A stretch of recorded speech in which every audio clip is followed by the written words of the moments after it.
तथागत बुद्ध ने कहा है ये कि चित्त जो है चित्त से भयानक दूसरा नहीं है। कब? अगर हम अपने चित्त को कलुषित कर लेते हैं, अपने चित्त को गंदा कर लेते हैं, मैला कर लेते हैं, तो वो सबसे ज्यादा भयानक होता है। तो आगे अब हम लोग पढ़े 9वें श्लोक को आप लोग पढ़ेंगे। Kelte drowa ulbornes, jimpe faro chinas, tharong droken yonak ngons, kyoba jitar farol chins. Dopa thamche deche tes, kyobo konla tang sem kis. Jimpe faro chinsung tes, thete theni semni dos. जगत की दरिद्रता मिटाकर, दरिद्रता यदि दान पारमिता होती है तो अतीत के तथागतों के लिए वह कैसे संभव हुई, क्योंकि जगत तो आज भी दरिद्र है। ये कितना बढ़िया बात है कि कह रहे हैं कि दान पारमिता से अगर सारी की सारे दुख दूर हो जाते हैं, सारी की सारी दरिद्रता, सारी की सारी परेशानियां अगर दूर हो जाते, तो फिर अभी भी जगत में इतनी दरिद्रता क्यों है, इतना दुख क्यों है। Gelte drova ulfornes, jimpe farochini nas, tharong droten yona ngon, kyoba jitar farochins। ये दान पारमिता का प्राणी मात्र के भूख प्यास, मतलब दरिद्रता क्या मतलब है, भूख प्यास समाप्त होता तो आज भी असंख्य लोग भूखे क्यों हैं, ये हम लोग सोच सकते हैं। क्योंकि भगवान बुद्ध ने दान पारमिता का अभ्यास किया, बुद्धत्व की प्राप्ति हो कर लिए, उसके अलावा भी बहुत सारे लोग करते हैं। तो कहने का तात्पर्य है कि केवल और केवल जो हमारी 6 पारमिता या 10 पारमिता में से दान पारमिता करने मात्र से जीवों का भला नहीं हो सकता। हम सब लोगों को चलो मान लीजिए कि सारे दुनिया में जितने हैं उनको खाने पीने की चीजें दे आए, तो क्या दरिद्रता खत्म हो जाएगी? क्या दरिद्रता मतलब गरीबी का मतलब भौतिक रूप वाली गरीबी नहीं, शारीरिक रूप से, मानसिक रूप से भी जो दिक्कत है वो दूर नहीं हो सकती है। हम फिजिकल रूप से उनको भोजन पानी कुछ दे सकते हैं, लेकिन कहो उनके अंदर से क्लेशों को हटा दें, वो संभव नहीं है। बुद्ध ने दान पारमिता का अभ्यास किया, परिमित गए, इससे परफेक्शंस जो है कि पार किया उन्होंने, 6 पारमिताओं का 10 पारमिताओं का पार कर लिया। लेकिन आज भी दरिद्रता है, वो खत्म हो जानी चाहिए। इसलिए नहीं कि केवल और केवल दान पारमिता से उसका अभ्यास करने से संभव नहीं है। जैसे कि हम लोग अक्सर क्या करते हैं कि धर्म का अभ्यास करने का यही है कि समय समय पर आकर के कुछ वस्तुएं दे आते हैं, पैसे दे आते हैं, भोजन दे आते हैं, ठीक है, बहुत बढ़िया बात है, लेकिन उससे मात्र से जगत का जो दरिद्रता है वो दूर नहीं होगी। दरिद्रता कैसे दूर हो सकती है? जो बुद्ध का सधर्म है, सधर्म पर ले जा करके लोगों को बहुत चक्र से मुक्त कराने के अगर तरीके अगर आप बताएंगे तो वो वास्तविक दरिद्रता दूर हो सकती है। तो आगे कह रहे हैं कि सब प्राणियों के लिए फल सहित सर्वस्व त्यागी चित्त से दान पारमिता की पूर्णता कही गई है, अतः वह चित्त ही है। तो यहाँ पर फिर देखिए क्या कह रहे हैं आगे में कि सब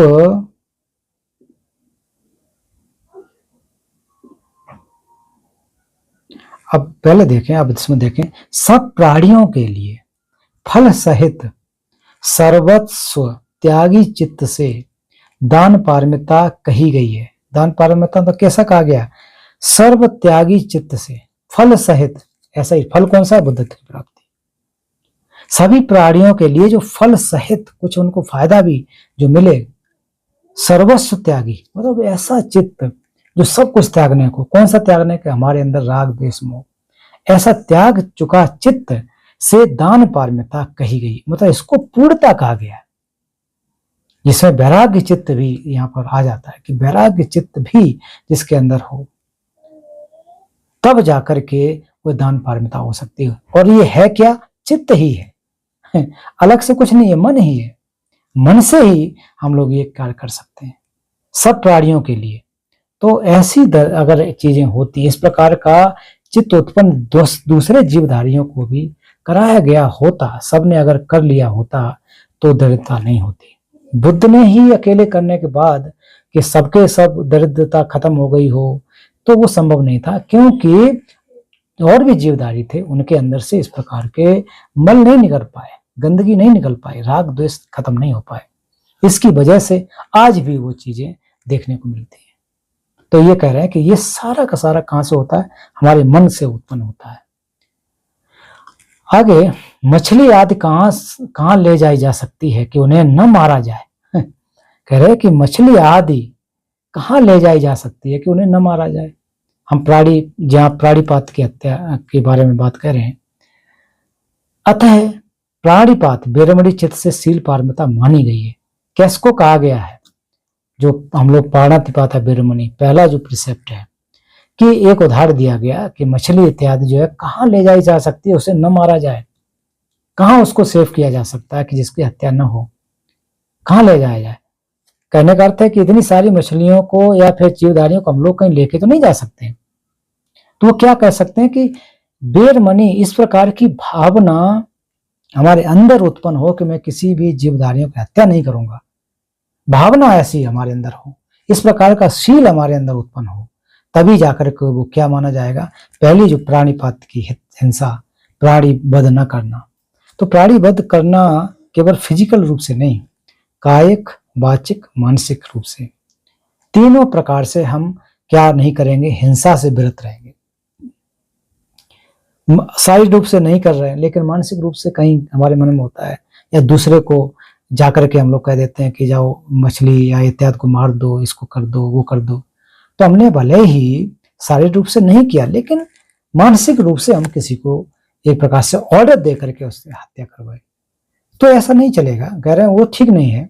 बेरमणि मतलब विरत रहना, प्राणिपात से, प्राणी हत्या से विरत रहना चित्त से शील पारमिता मानी गई है। तो जो शील पारमिता हम लोग कार्य करते हैं, तो उसके सबसे पहले क्या होना चाहिए कि चित्त वहां पहले आता है, कि मन हमारे शरीर को ऑर्डर देता है। कार्य जो होते हैं कायिक तरीके से, हाथ से मारना, जो भी करना, जैसे भी हत्या करना हो, तो वो कैसे आएगा? चित्त के द्वारा ऑर्डर किया जाएगा। अगर हम अपने चित्त को, मन को बस में कर लें, तो हमारा काय जो है, शरीर है, वो आगे कार्य नहीं करेगा। तो इसलिए कह रहे हैं कि जो शील पारमिता की भी अगर हम लोग बात कर रहे हैं, तो वो शील पारमिता भी ऑर्डर किसके द्वारा होता है? चित्त से उत्पन्न होती है। तो इसलिए चित्त को हमको रक्षण करना, संप्रजन्य करना है, अवेयर होकर के रहना है। इस चैप्टर में यही तो कहा जा रहा है कि चित्त का संप्रजन्य रक्षण, अपना चित्त इधर उधर न भटक पाए। हम लोग बार बार सचेत रहें कि ये अकुशल कर्म है, इस अकुशल कर्म को हमको नहीं करना है। तो ये किससे होता है? शील पारमिता से, तब मानी गई है।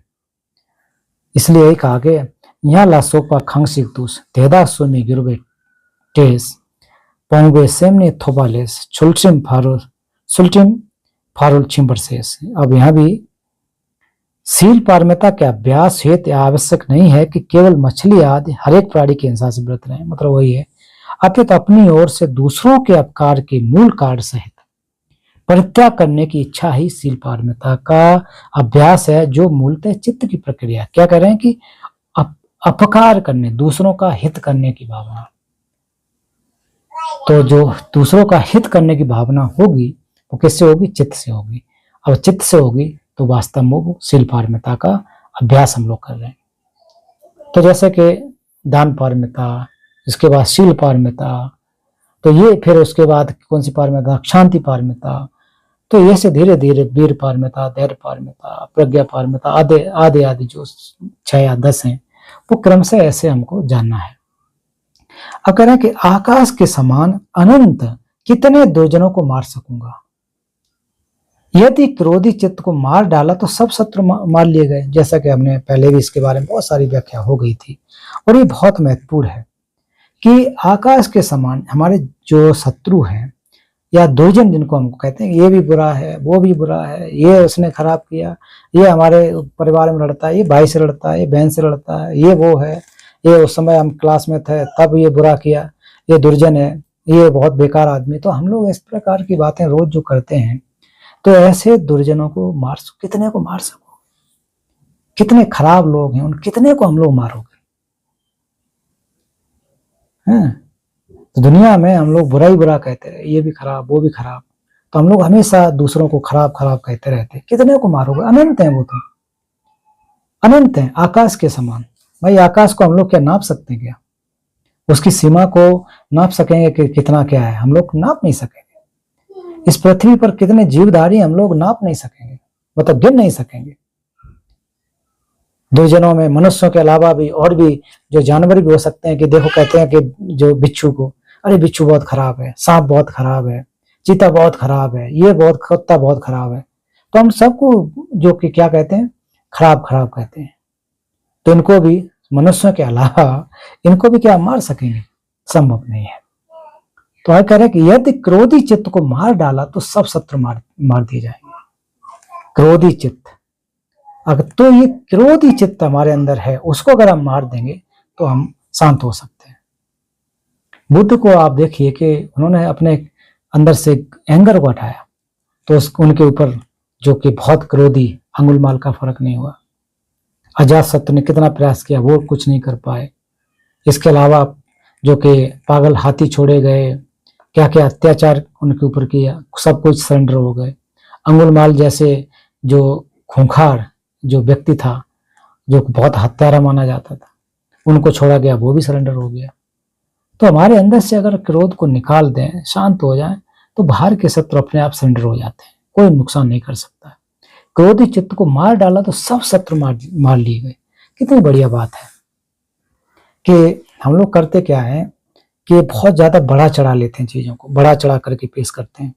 छोटी सी भी गलती हुई होती है तो उसको इतना बड़ा पहाड़ जैसा बना लेते हैं, तो फिर हमें अच्छा ही नहीं दिखती है।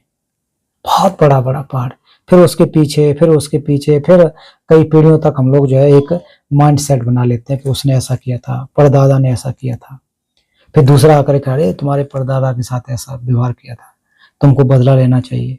फिर हमारे मन में और ज्यादा आता, अच्छा ऐसा किया था तो अब तो हमको बदला लेना ही है। तो ऐसे जाकर के बहुत बनाते चले जाएंगे, तो कब तक दो जनों को मार सकेंगे? तो क्रोधी चित्त को मार दो, सब समाप्त हो जाएंगे। फिर आचार्य शांतिदेव का ये जो 13वां श्लोक है, बहुत बहुत फेमस है, बहुत अक्सर ये कोट किया जाता है। वो कह रहे हैं कि सातें, इससे पहले मैं ये 12वां भी पढ़ दूं। सेमचिन मिसुन नमखासिंस थेदा सोम की योंग मिस लांग करसा है, थेदा सोम की योंग में लांगस ठोबे सेमती चिक चुमनास जादे थमचे छुमथान टास। फिर नेक्स्ट, ये बहुत इंपॉर्टेंट, आप देखिए इसमें क्या कहा जा रहा है। इस श्लोक को आप पढ़ेंगे हम लोग तो 12वें श्लोक में शांति पारमिता की बात है। पहले क्या हुआ, 10वें में शील पारमिता, दान पारमिता, फिर 11वें में शील पारमिता, अभी की शांति, शांति मतलब धैर्य पारमिता। तो धैर्य पारमिता पूरा का पूरा चैप्टर अगले हम लोग जब चैप्टर आएगा 6वां उसमें पढ़ेंगे, लेकिन अभी इसको एक समझें। और 13वां भी श्लोक इसी से संबंधित है, तो 12 और 13 साथ में देखेंगे कि सातें दीदा कोई योग सूस थेन्ये कोवे खला करसा खला यांस हम थिल चमकी कोवे नी सातें थमचे योग थंग ठास तेसिन छिरोल मोयबो यांस दक की छिरोल दोग मिलांग दक की सेमती छिर दोग छेस सेनम दोग को चिसी बोस। तो तीनों को श्लोकों को हम लोग 14 तक भी देखें। कह रहे हैं कि आचार्य शांतिदेव कि सब धरती ढकने के लिए चमड़ा कहां से मिलेगा? जूते के चमड़े भर से धरती ढक जाती है। कि मान लीजिए इस पृथ्वी पर हर जगह कांटे बिछे हुए हैं और पृथ्वी पर हमको लोग चलना है, अपने दैनिक जीवन को चलाने के लिए बाजार जाना है, चीजें खरीदनी है, लोगों से मिलना है, और उस पर हर जगह कांटे बिछे हुए हैं। तो क्या संभव है कि पूरी पृथ्वी पर हम लोग चमड़ा बिछा दें? चमड़े के जूते बनते थे, चलो आजकल ऐसे आ गए, पहले आचार्य शांतिदेव के समय में चमड़े के जूते बनते होंगे, उसी वजह से वो चमड़ा की बात कर रहे हैं। आज के समय में हम देख लें, मान लीजिए कि आज पूरी दुनिया पे कीलें गढ़ी हों, ऐसे हम लोग देख लें, तो पूरी दुनिया में या पूरी पृथ्वी पर हम लोग क्या ऐसा कुछ बंदोबस्त कर सकते हैं? मान लीजिए चादर बिछा सकें, टीन बिछा सकें, संभव है क्या ऐसा? नहीं है ना। तो आचार्य शांतिदेव कह रहे हैं कि पृथ्वी पर चलने के लिए भाई क्या कर दो, जूते के चमड़े भर से धरती ढक जाती है। हम लोग जूता क्यों पहनते हैं? पैर का प्रोटेक्शन करने के लिए। भाई जूते को सर में थोड़ी नहीं पहना जाता है, पैर में तो पहनते हैं, क्योंकि पैर का प्रोटेक्शन हो सके, उसमें कांटा न लगे, उसमें कोई चीज चुभ न जाए। तो हम छोटे से जूते को, उसमें जो भी मटेरियल हो, चमड़े का हो या आजकल जो भी उसका मटेरियल यूज किया जा रहा हो, तो उसका उपयोग करके हम पूरी पृथ्वी पर जा सकते हैं, जाते भी हैं। गर्म जमीन है उसमें भी काम हो जाता है, बरसात है तब भी काम चल जाता है, मिट्टी है उससे भी हमारे पैर बच जाते हैं, कहीं कंकड़ पत्थर या फिर कांटा अगर पड़ा हुआ है उससे भी पैर बच जाते हैं। तो आज हम एक प्रैक्टिकल रूप से देखें, हम कहेंगे साहब हमें पूरी पृथ्वी पर चलना है और हर जगह हम पूरा मखमल बिछा देंगे, संभव है क्या? रेड कारपेट पूरी दुनिया में बिछा सकेंगे क्या? नहीं बिछा सकते ना, उतनी जगह पर बिछा सकते हैं जहां हम चल सके।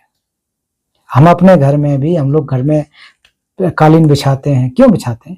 कि उस पर हमें कोई दिक्कत ना हो, पैर आसानी से जा सके, चुभे न, फर्श में ठंडा न लगे। अब कहो कि हम पूरी दुनिया में बिछाना साहब जहां जहां जाएंगे, तो वो संभव नहीं है। उससे अच्छा आप एक अच्छा सा जूता पहन लो। तो आचार्य शांतिदेव यही कह रहे हैं कि पूरी दुनिया को, पूरी पृथ्वी पर हम लोग चमड़ा नहीं बिछा सकते हैं, तो आप जूता पहन लीजिए। तो इसीलिए कि इस पृथ्वी पर इतने लोग हैं, इतने हम लोग ने शत्रु बना लिए हैं बाहरी, कि हर एक को हम लोग दुश्मन के रूप में देखते हैं, संदेह की निगाह से देखते हैं।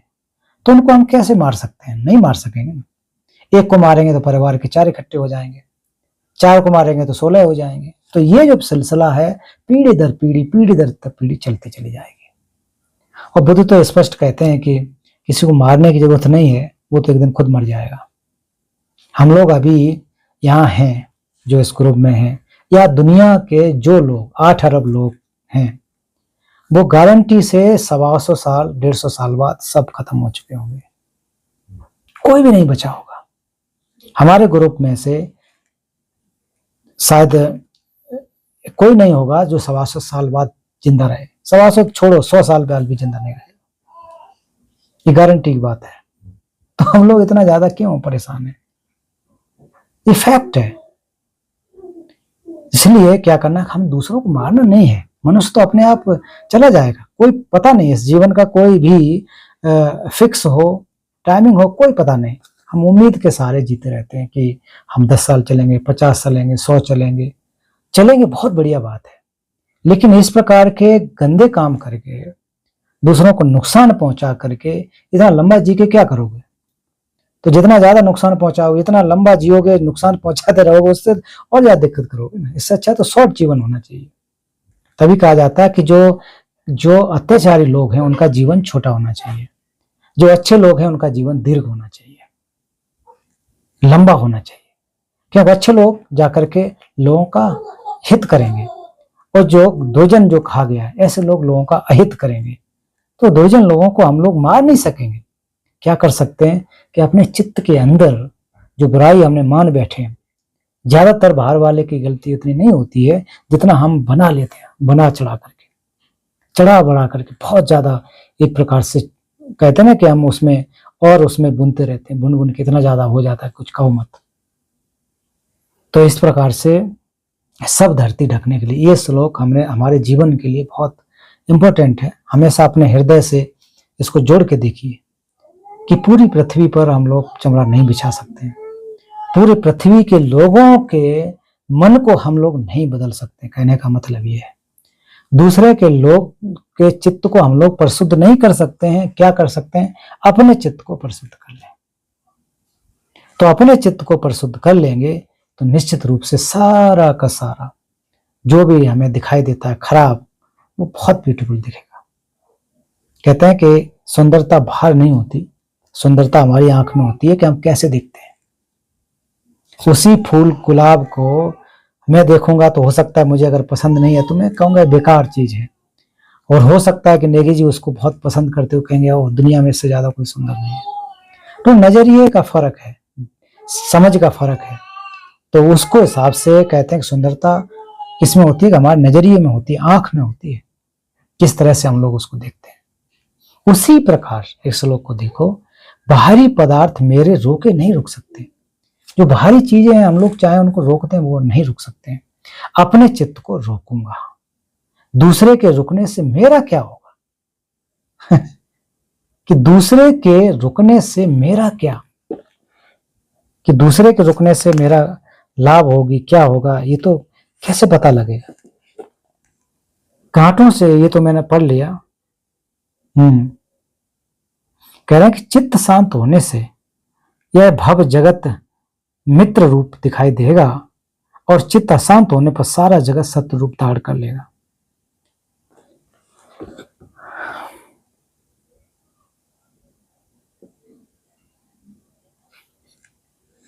कह रहे हैं कि स्वभाव रूप से अगर हम देखें शत्रु का या मित्र का, क्या स्वभाव रूप से वो शत्रु है क्या? स्वाभाविक रूप से पैदा होते ही वो शत्रु के रूप में पैदा हुआ क्या?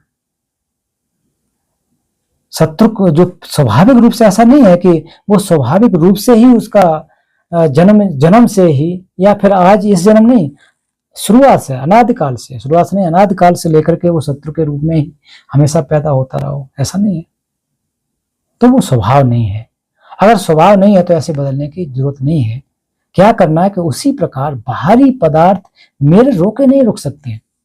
बाहर हम किस किस को रोकेंगे, कितने को रोकेंगे?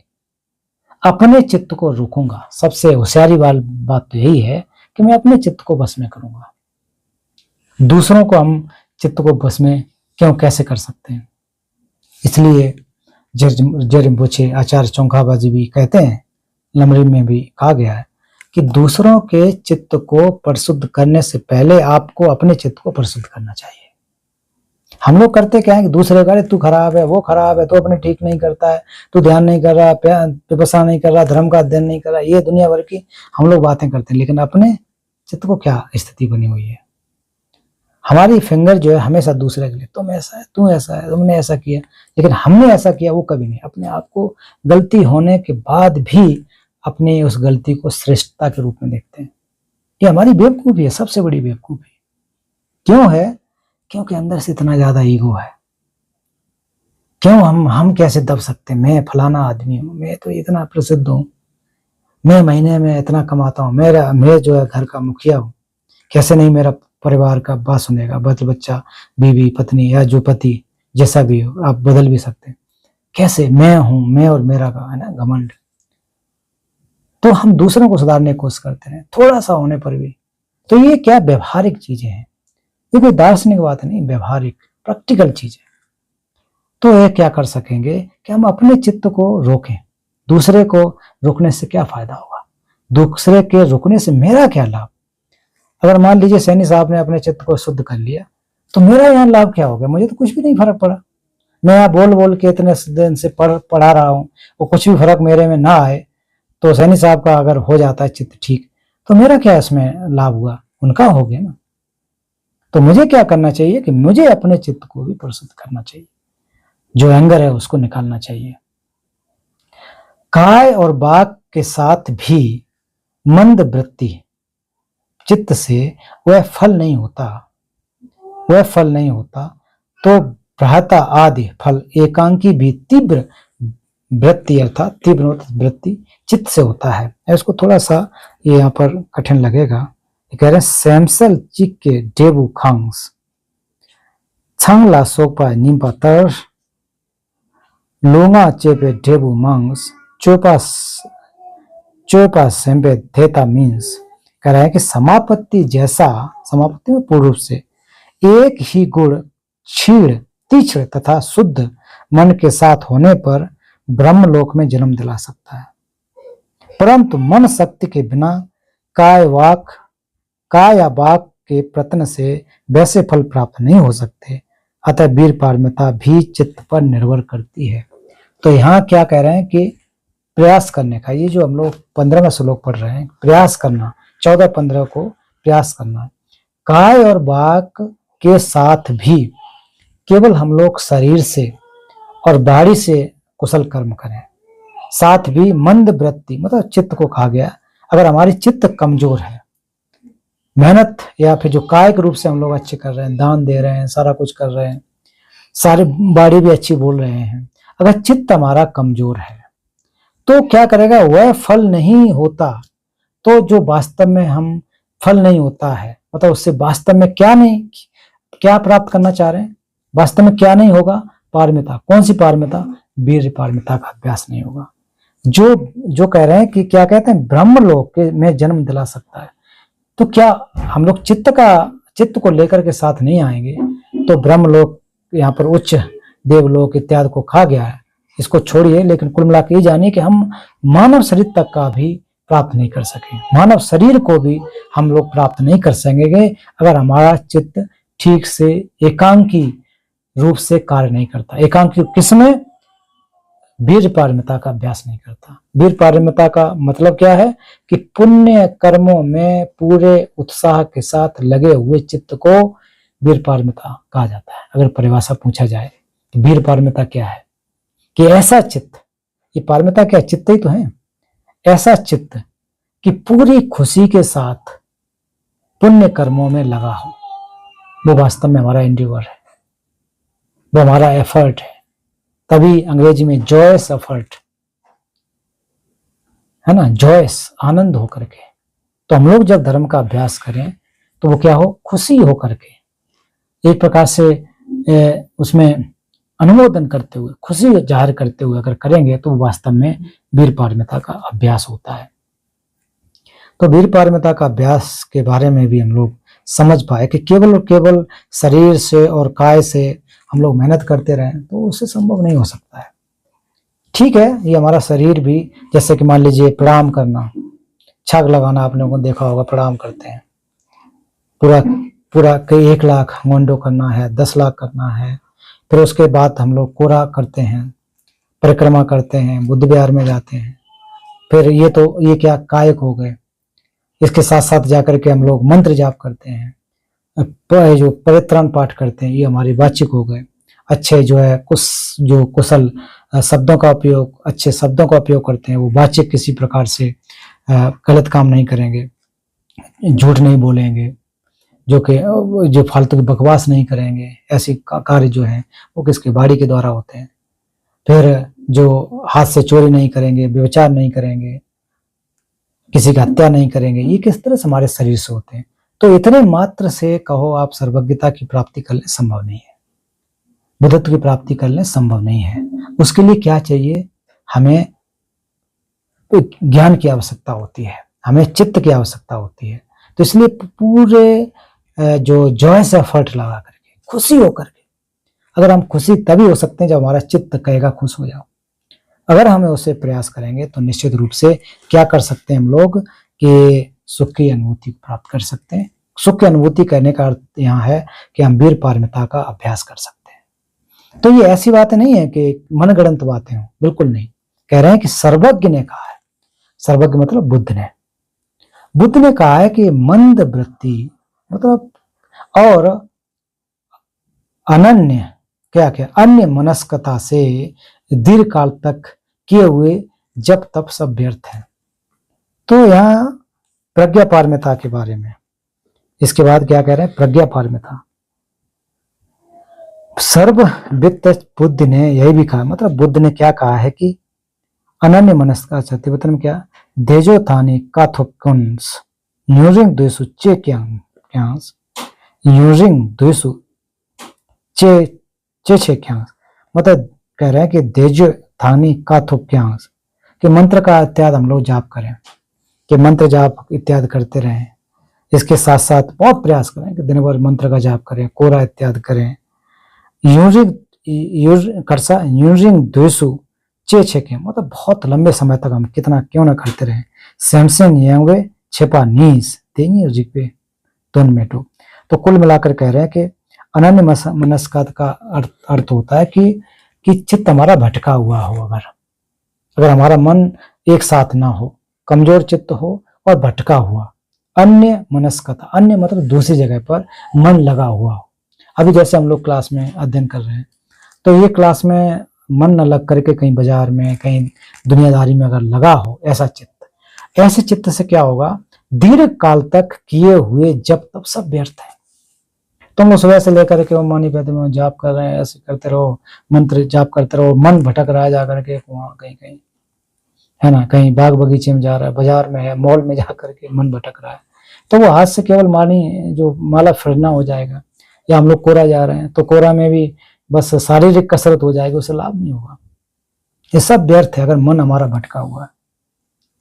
तो परम पावन जी कहते हैं ना कि मन का जाप करो तो पूरे मन के साथ जाप करने के साथ उसका अर्थ क्या है, अगर वो करोगे 100 बार जाप किया बिना अर्थ को जाने और एक बार आपने जाप किया अर्थ को जान करके, तो वो बहुत ज्यादा लाभदायक होता है।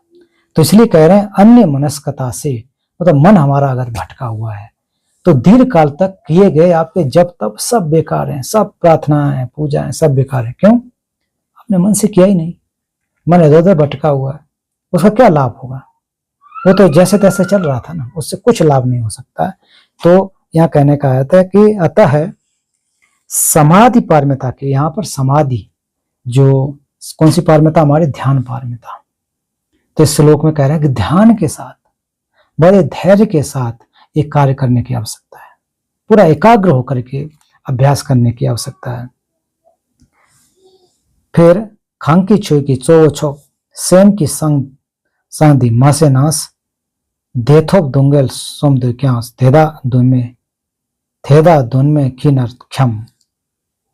फिर अतः है नहीं आगे, जिन्होंने धर्म के सर्वस्व इस रहस्य चित्त को तत्व ज्ञान से भावित न किया, वे बेकार ही आकाश के तले दुख नाश करने और सुख पाने के लिए भटक रहे हैं। कह रहे हैं कि पारमिता के लिए, अब कौन सा प्रज्ञा पारमिता के बारे में यहाँ है इस श्लोक में 17 में, प्रज्ञा पारमिता, ध्यान के बाद प्रज्ञा पारमिता कि कह रहे हैं कि प्रज्ञा पारमिता के लिए चित्त महत्वपूर्ण है। जो हम लोग का चित्त है पुण्य रूपी चित्त, ये बहुत महत्वपूर्ण है। प्रज्ञा के साधक भी जब तक चित्त के रहस्यमय स्वभाव को नहीं जान लेते, दुख नाश करने और सुख प्राप्त करने की इच्छा संसार में भटकते रहेंगे। तो कह रहे हैं कि जिन्होंने धर्म के सर्वस्व इस रहस्यमय चित्त को भावित न किया हो, मतलब चित्त का ये रहस्य क्यों कहा गया है? चित्त की जो प्रकृति है, जो हमारा प्रज्ञा है, उसको, और तत्व ज्ञान, तत्व मतलब जो चीज है उसको जैसा का तैसा न देख पाया हो, तत्व ज्ञान मतलब उसके एसेंस को न समझा हो, उसकी वास्तविकता को न समझ पाया हो, इस रहस्यमय चित्त को तत्व ज्ञान से भावित न किया हो, वास्तविकता के रूप में हम लोग न समझ पाए हों, बेकार ही आकाश के तले दुख नाश करने और सुख पाने के लिए भटक रहे हैं। आकाश के तले कहने का मतलब इस दुनिया में, तो इस दुनिया में हम लोग तो फालतू में घूम रहे हैं बिना अर्थ के लिए। हम लोग चाह रहे हैं कि हमारे अंदर से दुख नष्ट हो जाए, क्लेश नष्ट हो जाए, लेकिन हम लोग प्रयास बिल्कुल न करें, बिल्कुल भी जो कि प्रज्ञा पारमिता का अभ्यास न करें। तो इसलिए पारमिता में प्रज्ञा पारमिता सर्वश्रेष्ठ क्यों कहा गया है? क्योंकि प्रज्ञा हर पारमिता पर व्याप्त होती है, हर जगह वो फैली हुई होती है। इसलिए प्रज्ञा पारमिता के बारे में कहा गया है कि हम लोग को अगर उपयोग करना है, अभ्यास करना है, तो क्या करना है? मतलब करने तो है ही 6 पारमिता है, 10 पारमिता, लेकिन उसमें से सभी पारमिताओं की एक माता के रूप में, एक मदर के रूप में जो है हमारी प्रज्ञा पारमिता होती है। तो प्रज्ञा को बार बार प्रज्ञा से परिमित होना है, प्रज्ञा का अभ्यास करके बुद्धत्व की हमको प्राप्ति करनी है, तभी जाकर के इस भवचक्र से हम लोग मुक्त हो सकते हैं। अगर हम अपनी बुद्धि का उपयोग करेंगे, प्रज्ञा पारमिता का प्रज्ञा का उपयोग करते समय कैसे?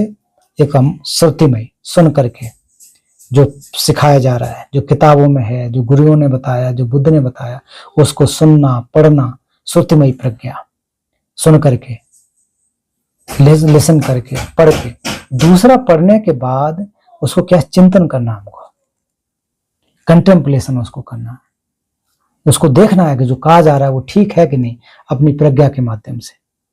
जब उसको आप एक बार एनालाइज कर लें, उसके बाद क्या करना, जाकर के भावनामय मतलब प्रैक्टिकल लेकर के उसको आए, प्रैक्टिकल प्रज्ञा को उत्पन्न करें, तब जाकर के वो वास्तव में आपकी प्रज्ञा होती है। उससे पहले तो उधार जैसी हो जाती ना, किसी ने कहा हमने सुन लिया, फिर उसके बाद ये ठीक है कि नहीं, थोड़ा बहुत उसमें हमने चिंतन कर लिया, उससे काम क्या चलेगा। जो मैं आपको बता रहा हूँ कि आपके मन में लगा हाँ ये इन्होंने बोधचर्यावतार से पढ़ा, सुना, ठीक है, थोड़ा विचार किया होगा, हाँ ये बात सही कह रहे हैं, जो सही बात कह रहे हैं, लेकिन अगर उसको अपने आचरण में नहीं ढाला तो वो आपका ज्ञान नहीं है, एक प्रकार से उधार का लिया हुआ ज्ञान जैसा हो जाता है। क्योंकि वो उधार का चीज तो उधार जैसा होता है ना, उसको आप उपयोग भले ही थोड़ा कर सकोगे, लेकिन वो वापस तो एक प्रकार से करना जैसा हो जाता है। किसी चीज से उधार ली हुई चीज तो एक दिन देनी पड़ेगी, वो आपकी नहीं होगी। अगर आपकी खुद की हो, वो दीर्घकालिक आपके उपयोग के लिए होती है। तो इसलिए कह रहे हैं कि जो हमारी भावनामयी प्रज्ञा है उसको हमको उत्पन्न करने की आवश्यकता है। तो इस प्रकार से जो हमारी 6 पारमिताएं संप्रजन रक्षण करने के लिए कैसे कैसे हमको अभ्यास करना चाहिए, और इससे आगे के 18 श्लोक से लेकर के आगे के श्लोक जो हैं वो है कि हमें अपने चित्त की रक्षा कैसे करनी है। तो चित्त के प्रकार से बस में करना जो भटक जाता है, और जो अभी हमने 6 पारमिताओं को संक्षेप में पढ़ा, उसको कैसे हम रक्षा कर सकें, इसके लिए नेक्स्ट सेशन में हम लोग अध्ययन करेंगे। तो आज यहाँ पर हम लोग समाप्त करते हैं। आप सभी का बहुत बहुत धन्यवाद। Thank you.